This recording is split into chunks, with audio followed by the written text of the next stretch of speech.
Come, let's listen to a new story. Rama, the prince of Ayodhya, was a child with a smile as bright as the morning sun. He loved to run through the courtyards, his tiny bells jingling on his ankles as he chased butterflies through the flowers. As evening fell, the sky turned a deep royal purple. Suddenly, a round glowing light appeared above the palace stars. It was Chanda, the moon. Rama stopped his play and looked up in wonder. The moon looked like a giant shimmering pearl floating in the sky. Rama ran to his mother, Queen Kaushalya. He pointed his small finger at the sky and said, Look, mother, the sky has a new toy. It is shiny and beautiful. I want to hold it. Can you please bring it down to play with me? Kaushalya knelt down and took Rama's hands in hers. Oh, my sweet Rama, Chanda is a king who lives very, very far away. He stays high in the sky to watch over the world while children sleep. He is much too high to touch.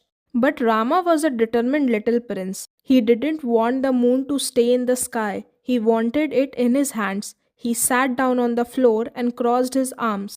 If Chanda won't come down, I'll be very sad.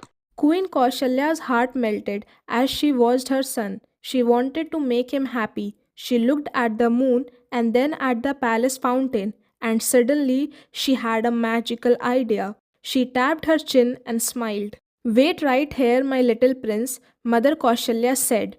She hurried away and returned with a large, heavy bowl made of polished silver. Rama watched her mother with curious eyes, wondering why his mother was bringing him a bowl of water. Queen Kaushalya placed the silver bowl carefully on the balcony floor, right where the moonlight hit the ground. She waited for the water to become perfectly still. Queen Kaushalya said, Now, Rama, come and see. I have invited Chanda to visit you. Rama came forward and saw the water. His eyes grew as wide as saucers. There, sitting right in the middle of the bowl, was the glowing silver moon. It was so close he could see every shimmer. You caught him! Rama cheered.